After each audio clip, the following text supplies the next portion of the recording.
عید الاضحیٰ کی قربانی کا گوشت کھانے کی نیت سے کتنے دن تک محفوظ کرنا جائز ہے؟ یہ بہت اہم سوال ہے اور بہت سے لوگوں کے ذہن میں آتا ہے کہ آخر عید الاضحیٰ میں قربانی کا گوشت کتنے دنوں تک گھر میں محفوظ کر کے رکھ سکتے ہیں۔ اسلام اس حوالے سے ہماری کیا رہنمائی کرتا ہے؟ کیا 3 دن سے زیادہ قربانی کے گوشت کو فریزر میں رکھنا جائز ہے؟ حضور پاک صلی اللہ علیہ وسلم کی تعلیمات یہ ہیں۔ بسم اللہ الرحمن الرحیم۔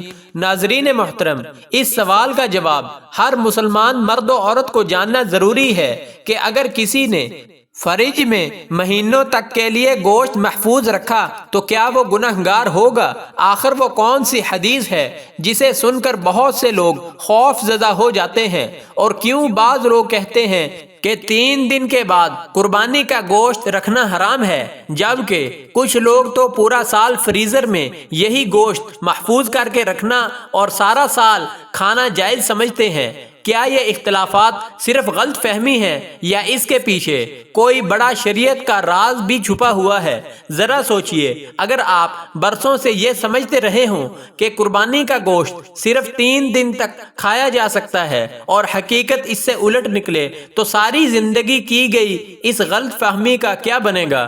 آج کا یہ موضوع نہ صرف آپ کے اس غلط فہمی کو دور کرے گا بلکہ وہ راز بھی بتائے گا جو رسول اللہ صلی اللہ علیہ وسلم کی مبارک تعلیمات میں پوشیدہ ہیں۔ اس لیے ویڈیو کو آخر تک ضرور دیکھیے گا، کیونکہ درمیان میں ہم وہ تمام دلائل اور احادیث بھی آپ کے سامنے پیش کریں گے جس کے بعد یہ مسئلہ آپ کے سامنے بالکل روز روشن کی طرح واضح ہو جائے گا۔ ناظرین اکرام، قربانی صرف جانور کو ذبح کرنے کا نام نہیں بلکہ یہ حضرت ابراہیم علیہ السلام کی عظیم سنت، اللہ کی رضا اور اثار و محبت کا عملی اظہار ہے۔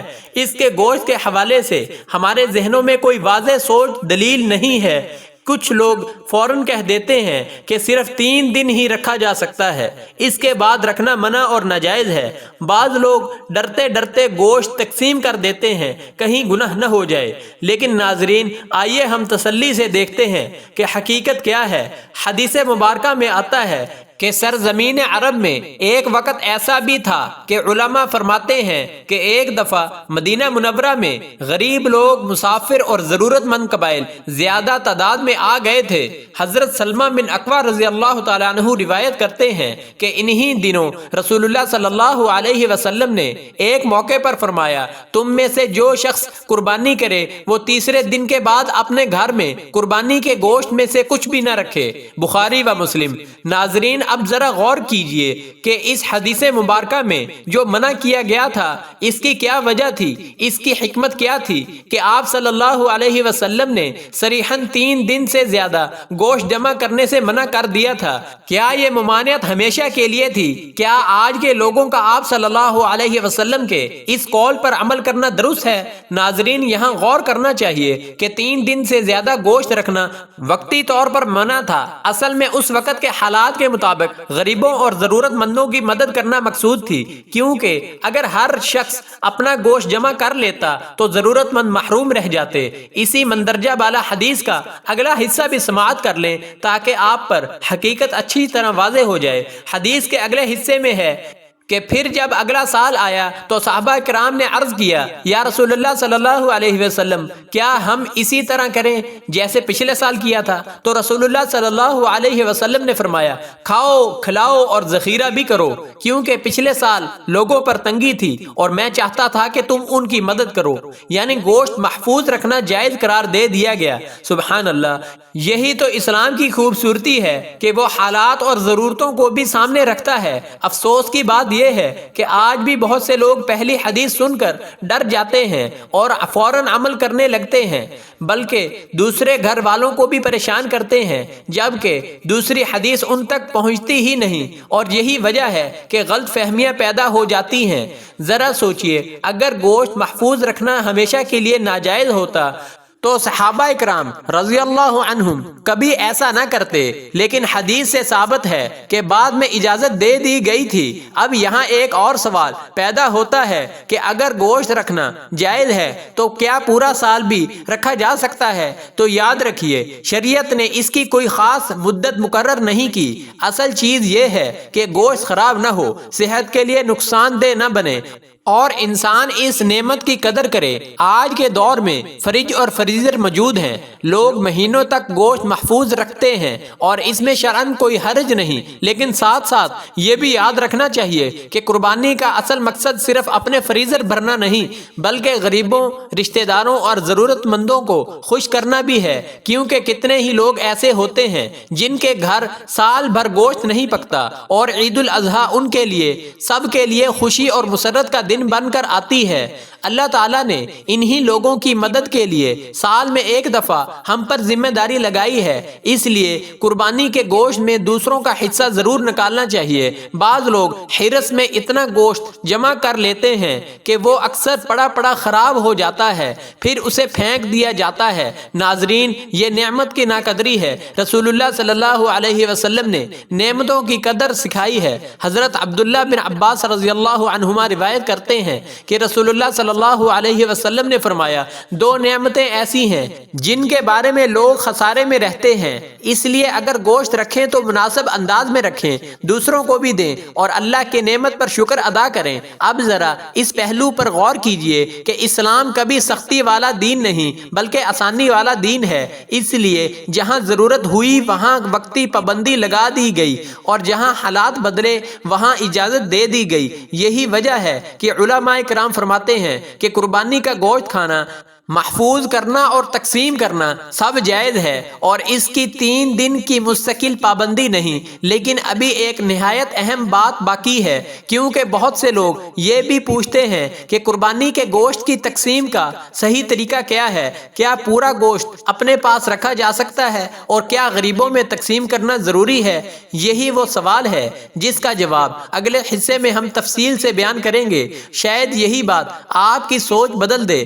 ناظرین اکرام، ذرا تصور کیجئے، ایک گھر ایسا ہے جہاں عید کے دن فریزر بھر بھر کر گوشت رکھا جا رہا ہے، اور دوسری طرف ایک ایسا گھر بھی ہے جہاں بچے صرف اسی انتظار میں بیٹھے ہیں کہ شاید کوئی دروازہ کھٹکھٹائے اور قربانی کے گوشت کا ایک چھوٹا سا شاپر پکڑا جائے۔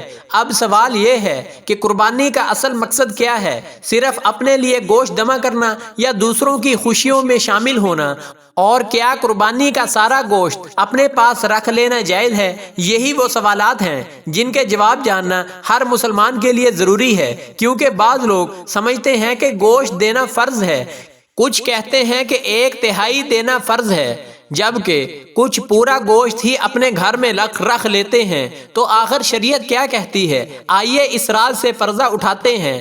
رسول اللہ صلی اللہ علیہ وسلم کی مبارک تعلیمات ہمیں صرف عبادت نہیں سکھاتی بلکہ انسانیت، محبت اور دوسروں کا احساس بھی سکھاتی ہیں۔ اس لیے قربانی کو صرف ذبح تک محدود نہیں رکھا گیا، بلکہ اس کے گوشت میں غریبوں اور ضرورت مندوں کا حق بھی رکھا گیا ہے، تاکہ عید کی خوشی صرف امیروں تک محدود نہ رہے بلکہ ہر گھر تک پہنچے۔ علماء کرام فرماتے ہیں کہ قربانی کے گوشت کو 3 حصوں میں تقسیم کرنا مستحب ہے، یعنی ایک حصہ اپنے لیے، ایک حصہ رشتہ داروں کے لیے اور دوستوں کے لیے، اور ایک حصہ غریبوں مسکینوں کے لیے۔ لیکن یاد رکھیے، یہ تقسیم فرض نہیں بلکہ بہتر طریقہ ہے۔ اگر کوئی شخص زیادہ حصہ غریبوں کو دے دے تو یہ بھی بہت اجر کا کام ہے، اور اگر کوئی اپنے گھر والوں کی ضرورت کی وجہ سے زیادہ اپنے پاس رکھ لے تو اس کی بھی اجازت ہے۔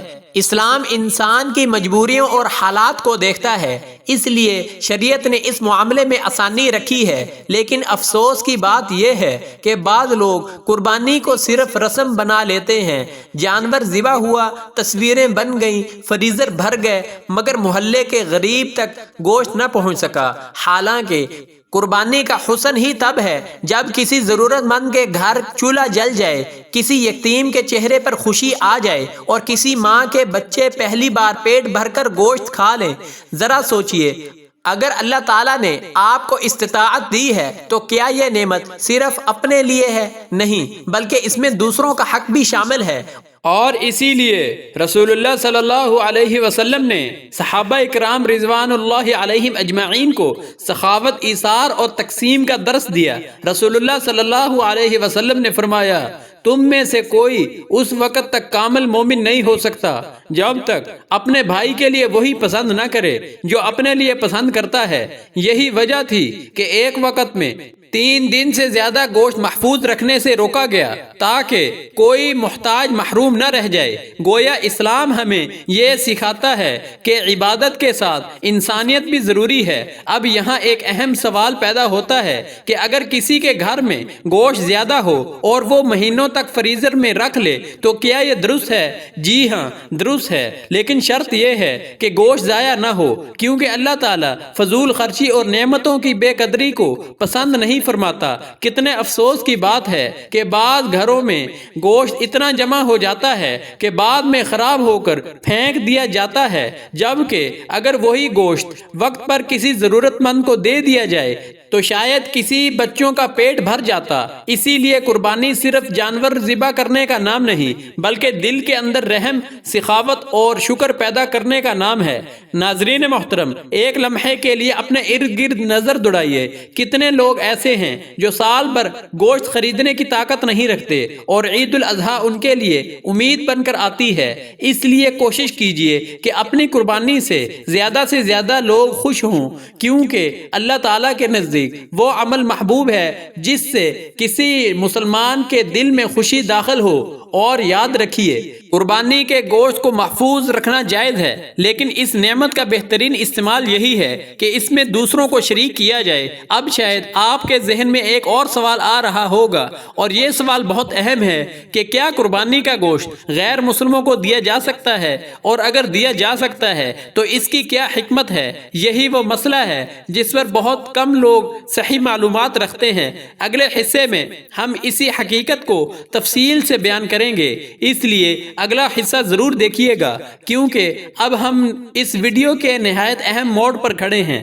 معزز ناظرین اکرام، ذرا ایک لمحے کے لیے تصور کیجئے آپ کے ہاتھ میں قربانی کا گوشت ہے، دروازے پر ایک ضرورت مند کھڑا ہے لیکن وہ مسلمان نہیں۔ اب دل میں فوراً ایک سوال پیدا ہوتا ہے، کیا اسے قربانی کا گوشت دینا جائز ہے؟ کیا ایسا تو نہیں کہ ثواب ضائع ہو جائے، یا پھر شریعت نے اس کے بارے میں کوئی خاص حکم دیا ہے؟ یہی وہ سوال ہے جو ہر سال عید الاضحیٰ کے موقع پر ہزاروں ذہنوں میں گردش کرتا ہے، مگر افسوس کہ بہت سے لوگ سنی سنائی باتوں پر عمل کرتے ہیں اور اصل حقیقت تک پہنچ ہی نہیں پاتے۔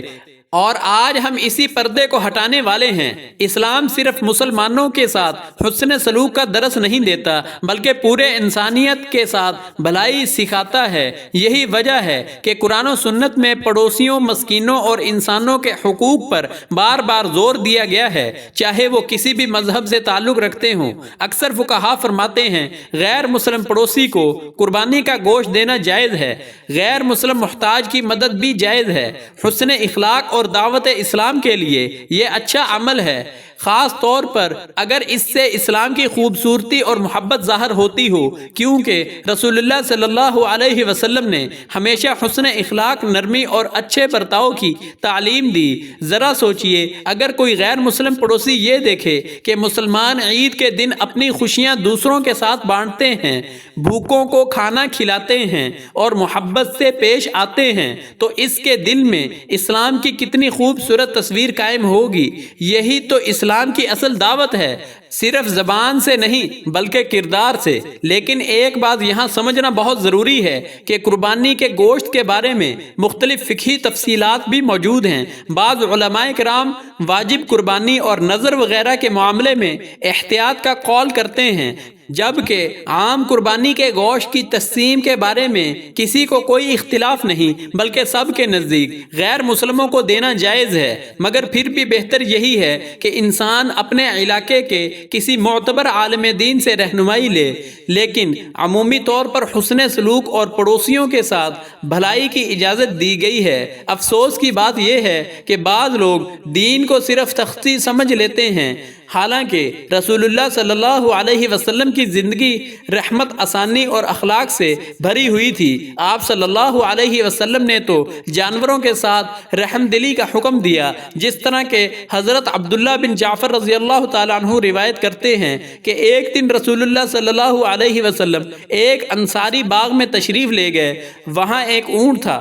جب اونٹ نے نبی کریم صلی اللہ علیہ وسلم کو دیکھا تو رونے لگا، اس کی آنکھوں سے آنسو بہنے لگے۔ رسول اللہ صلی اللہ علیہ وسلم اس کے پاس تشریف لے گئے، اس کے سر پر ہاتھ پھیرا تو وہ پرسکون ہو گیا۔ پھر آپ صلی اللہ علیہ وسلم نے فرمایا، اس اونٹ کا مالک کون ہے؟ ایک انصاری نوجوان حاضر ہوا اور عرض کیا، یا رسول اللہ صلی اللہ علیہ وسلم، یہ میرا اونٹ ہے۔ تو رسول اللہ صلی اللہ علیہ وسلم نے فرمایا، کیا تم اس جانور کے بارے میں اللہ سے نہیں ڈرتے جس کا اللہ نے تمہیں مالک بنایا ہے؟ اس نے مجھ سے شکایت کی ہے کہ تم اسے بھوکا رکھتے ہو اور اس سے بہت زیادہ کام لیتے ہو۔ سنن ابی داؤد۔ ناظرین، ذرا اندازہ لگائیے کہ جو ذات بے زبان جانور کو حقوق دلوا سکتی ہے تو کیا غیر مسلم انسان اللہ کی مخلوق نہیں ہے؟ قربانی کا اصل پیغام یہی ہے کہ انسان اپنے دل سے بخل، غرور اور خود غرضی نکال دے۔ ذرا حضرت ابراہیم علیہ السلام کی قربانی کو یاد کیجئے، وہاں صرف جانور ذبح نہیں ہوا تھا بلکہ اللہ کے حکم کے سامنے اپنی سب سے محبوب چیز قربان کرنے کا جذبہ تھا، اور یہی جذبہ آج بھی ہر مسلمانوں سے مانگا جاتا ہے۔ اگر ہمارے فریزر بھر جائیں مگر دل خالی رہ جائے تو پھر قربانی کی روح کہاں باقی رہتی ہے؟ کتنے لوگ ہیں جو عید کے دن صرف اس انتظار میں ہوتے ہیں کہ کوئی انہیں بھی یاد کرے، کوئی ان کے بچوں کے لیے گوشت لے آئے، کوئی ان کے دروازے پر دستک دے۔ اور کتنی عجیب بات ہے کہ بعض اوقات ہم دور والوں کو تو یاد رکھتے ہیں مگر اپنے قریب کے غریب پڑوسیوں کو بھول جاتے ہیں۔ ناظرین اکرام، قربانی صرف ایک عبادت نہیں بلکہ ایک پیغام ہے، محبت کا، احساس کا اور انسانیت کا۔ اور یاد رکھیے، اللہ تعالیٰ کے نزدیک وہ دل بہت قیمتی ہے جو دوسروں کے لیے نرم ہو۔ اب یہاں ایک نہایت اہم سوال پیدا ہوتا ہے کہ شاید یہی سوال سب سے زیادہ حیران کرنے والا ہے، کیا قربانی کا گوشت بیچنا جائز ہے؟ بعض لوگ کھال بیچتے ہیں، کچھ لوگ گوشت کے بدلے کسائی کو حصہ دے دیتے ہیں، اور کچھ لوگ اس معاملے میں ایسی غلطیاں کر بیٹھتے ہیں جن سے ان کی قربانی کا ثواب متاثر ہو سکتا ہے۔ آخر شریعت اس بارے میں کیا کہتی ہے؟ یہی وہ اہم مسئلہ ہے جس پر اگلے اور آخری حصے میں ہم تفصیل سے بات کریں گے، اور یقین مانیے یہ معلومات ہر قربانی کرنے والے مسلمان کو ضرور معلوم ہونی چاہیے۔ ناظرین کرام، ذرا تصور کیجئے، ایک شخص نے بڑے شوق سے قربانی کا جانور خریدا، اللہ کے نام پر ذبح کیا، لیکن پھر انجانے میں ایک ایسی غلطی کر بیٹھا جس کے بارے میں اسے اندازہ بھی نہ تھا۔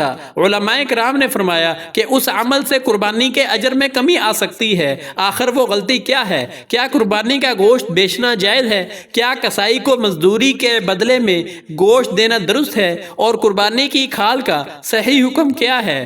یہی وہ اہم سوالات ہیں جن کا جواب جاننا ہر مسلمان کے لیے ضروری ہے، کیونکہ اکثر لوگ لا علمی میں وہ کام کر جاتے ہیں جن سے بچنے کا حکم دیا گیا ہے۔ رسول اللہ صلی اللہ علیہ وسلم کی مبارک تعلیمات ہمیں یہ سکھاتی ہے کہ قربانی صرف ایک رسم نہیں بلکہ خالص عبادت ہے، اور اس کا اصل مقصد اللہ تعالیٰ کی رضا، تقوی اور اخلاص حاصل کرنا ہے۔ اس میں دنیاوی لالچ یا تجارت کا رنگ شامل نہیں ہونا چاہیے۔ اسی لیے فقہائے کرام فرماتے ہیں کہ قربانی کا گوشت بطور تجارت بیچنا جائز نہیں، یعنی اگر کسی نے قربانی اس نیت سے کی کہ بعد میں گوشت بیچ کر پیسہ کمائے گا تو یہ قربانی کی روح کے خلاف ہے۔ اسی طرح ایک اہم مسئلہ کسائی کی اجرت کا بھی ہے۔ بعض لوگ کسائی کو مزدوری کے بدلے گوشت دے دیتے ہیں اور سمجھتے ہیں کہ یہی کافی ہے، حالانکہ حدیث میں آتا ہے کہ کسائی کی اجرت الگ سے دی جائے۔ حضرت علی بن طالب رضی اللہ عنہ فرماتے ہیں کہ رسول اللہ صلی اللہ علیہ وسلم نے مجھے حکم دیا کہ قربانی کے جانور کی نگرانی کروں، اس کا گوشت، کھال اور جھول صدقہ کر دوں اور کساب کو اس میں سے بطور اجرت کچھ نہ دوں۔ پھر فرمایا ہم اسے اپنی طرف سے اجرت دیں گے، بحوالہ بخاری و مسلم۔ قربانی کے گوشت میں بطور ہدیہ دینا ایک الگ بات ہے، لیکن اسے مزدوری قرار دینا جائز نہیں، ورنہ قربانی کا عمل اکارت جائے گا۔ ناظرین ذرا غور کیجئے، اسلام کس قدر باریک انداز میں نیتوں اور معاملات کی اصلاح کرتا ہے۔ اسی طرح قربانی کی کھال کا مسئلہ بھی بہت اہم ہے۔ کھال کو صدقہ کرنا، کسی ضرورت مند کو دینا یا رفاہی کاموں میں استعمال کرنا جائز ہے، لیکن اسے ذاتی نفع کے لیے بیچ کر جیب میں رقم ڈالنا مناسب نہیں سمجھا گیا۔ کتنے افسوس کی بات ہے کہ بعض لوگ قربانی کے عظیم عمل کو صرف رسم یا فائدے کا ذریعہ بنا لیتے ہیں، حالانکہ اللہ تعالیٰ قربانی کے گوشت یا خون کو نہیں بلکہ دلوں کے تقوی کو دیکھتا ہے۔ اللہ تعالیٰ فرماتے ہیں لَن يَنَالَ اللَّهَ لُحُومُهَا وَلَا دِمَاؤُهَا وَلَكِن يَنَالُهُ التَّقْوَى مِنكُمْ۔ ترجمہ: اللہ تک نہ ان کا گوشت پہنچتا ہے اور نہ خون، بلکہ اس تک تمہارا تقوی پہنچتا ہے۔ سبحان اللہ، کیا خوبصورت پیغام ہے۔ یہی اصل چیز ہے دل کا اخلاص، دل کی صفائی اور دل سے رضائے الہی کے لیے کی گئی قربانی کی دراصل اللہ کے ہاں پہنچتی ہے۔ ناظرین کرام، قربانی ہمیں صرف جانور ذبح کرنا نہیں سکھاتی، بلکہ یہ سکھاتی ہے کہ اللہ کی رضا کے سامنے اپنی خواہشات قربان کرو، اپنے دل سے خود غرضی نکال دو، دوسروں کے لیے آسانی پیدا کرو اور نعمتوں پر شکر ادا کرو۔ یہی وجہ ہے کہ اللہ تعالیٰ فرماتے ہیں فَكُلُوا مِنْهَا وَأَطْعِمُوا الْبَائِسَ الْفَقِيرَ۔ ترجمہ: پس اس میں سے خود بھی کھاؤ اور محتاج فقیر کو بھی کھلاؤ۔ اور رسول اللہ صلی اللہ علیہ وسلم نے قربانی کے گوشت کو کھانے، محفوظ کرنے اور دوسروں میں تقسیم کرنے کی اجازت دی ہے تاکہ انسان خود بھی فائدہ اٹھائے اور دوسروں کو بھی فائدہ پہنچائے۔ رسول اللہ صلی اللہ علیہ وسلم نے فرمایا کھاؤ، کھلاؤ اور ذخیرہ کرو۔ اب آپ خود سوچیں، اگر ایک طرف کوئی شخص فریزر بھر بھر کر گوشت جمع کرے اور دوسری طرف اس کے آس پاس غریب لوگ بھوکے رہ جائیں تو کیا یہ قربانی کا مقصد پورا ہوگا؟ ہرگز نہیں۔ قربانی کا اصل حسن تو تب ہے جب کسی یتیم کے چہرے پر مسکراہٹ آئے، کسی بیوہ کے گھر میں چولہا جلے اور کسی غریب کے بچے خوشی سے کہیں کہ آج ہمارے گھر بھی گوشت پکا ہے۔ یہی وہ جذبہ ہے جو اسلام ہمیں سکھاتا ہے۔ اور اب آخر میں اس سوال کا واضح جواب یاد رکھ لیجئے جس سے ہم نے اس موضوع کا آغاز کیا تھا۔ قربانی کا گوشت صرف 3 دن تک کھانے کی پابندی ہمیشہ کے لیے نہیں تھی، بلکہ خاص وقت اور ضرورت کے تحت تھی۔ بعد میں رسول اللہ صلی اللہ علیہ وسلم نے خود اجازت فرما دی کہ کھاؤ اور دوسروں کو کھلاؤ اور محفوظ بھی رکھو۔ لہٰذا آج کے دور میں فریج یا فریزر میں گوشت محفوظ رکھنا جائز ہے، بشرطے کہ وہ ضائع نہ ہو اور انسان دوسروں کے حقوق کا بھی خیال رکھے۔ ناظرین کرام، آج ہم نے جانا کہ قربانی صرف گوشت حاصل کرنے کا نام نہیں، بلکہ یہ اللہ کے رضا، تقوی، محبت، ایثار اور انسانیت کا درس ہے۔ قربانی کا گوشت 3 دن تک محدود نہیں، بلکہ رسول اللہ صلی اللہ علیہ وسلم نے بعد میں خود اجازت فرمائی کہ خود بھی کھاؤ، دوسروں کو بھی کھلاؤ اور محفوظ بھی رکھو۔ اصل مقصد دلوں میں رحم پیدا کرنا، ضرورت مندوں کو یاد رکھنا اور اللہ کی نعمتوں کی قدر کرنا ہے۔ اگر ہماری قربانی سے کسی غریب کے گھر خوشی پہنچ جائے، کسی یتیم کے چہرے پر مسکراہٹ آ جائے اور کسی بھوکے کا پیٹ بھر جائے تو یہی قربانی کی اصل روح ہے۔ لہٰذا قربانی کو صرف رسم نہ بنائیے، بلکہ اسے محبت، سخاوت اور اخلاص کے ساتھ ادا کیجیے، کیونکہ اللہ تعالیٰ کے نزدیک سب سے قیمتی چیز دل کا تقوی ہے۔ ناظرین کرام، آئیے اپنے رب کریم کے حضور عاجزی کے ساتھ دعا کرتے ہیں۔ اے اللہ، ہمیں قربانی کی حقیقی روح یعنی اخلاص، تقوی اور کامل اطاعت نصیب فرما۔ یا اللہ، ہماری قربانیوں، عبادتوں اور دعاؤں کو اپنی بارگاہ میں شرف قبولیت عطا فرما۔ اے رب کریم، جس طرح حضرت ابراہیم علیہ السلام نے تیرے حکم کے سامنے سر تسلیم خم کیا، ہمیں بھی اپنی رضا کے لیے ہر قربانی دینے والا بنا دے۔ یا اللہ، ہمارے دلوں سے تکبر، حسد اور نفرت کو نکال دے اور ان میں رحم، محبت، شکر اور سخاوت پیدا فرما۔ اے اللہ، ہمیں اپنی نعمتیں غریبوں، یتیموں، مسکینوں اور محتاجوں کے ساتھ بانٹنے کی توفیق عطا فرما۔ یا رب العالمین، جو لوگ پریشان حال ہیں ان کی پریشانیاں دور فرما، جو بیمار ہیں انہیں شفائے کاملہ عطا فرما، جو قرض میں ہیں ان کے لیے آسانی پیدا فرما اور جو رزق کی تنگی میں ہیں ان کے رزق میں برکت عطا فرما۔ آمین یا رب العالمین۔ ناظرین کرام، اگر آج کی یہ ویڈیو آپ کو پسند آئی تو اسے لائک کریں اور زیادہ سے زیادہ ان لوگوں تک بھی پہنچائیں جو قربانی تو کرنا چاہتے ہیں مگر اس کے متعلق فقہی معلومات نہیں رکھتے۔ تو ہو سکتا ہے کہ آپ کے ایک شیئر سے ان کے علم میں اضافہ ہو جائے اور قربانی قبول ہونے کا ذریعہ بن جائے۔ اللہ تعالیٰ سے یہ دعا ہے کہ آپ سب کی چھوٹی بڑی سبھی قربانیوں کو قبول فرمائے، آمین۔ پیارے ناظرین، آپ سے گزارش ہے کہ اپنے رزق میں برکت اور وسعت کے لیے کمنٹ سیکشن میں اللہ تبارک و تعالیٰ کے 99 مبارک ناموں میں سے کوئی ایک نام یا صرف یا رزاق کو ضرور لکھیں۔ اگلی ویڈیو تک کے لیے اجازت دیجیے، اپنا بہت سا خیال رکھیے۔ جزاک اللہ خیرہ، والسلام علیکم ورحمۃ اللہ۔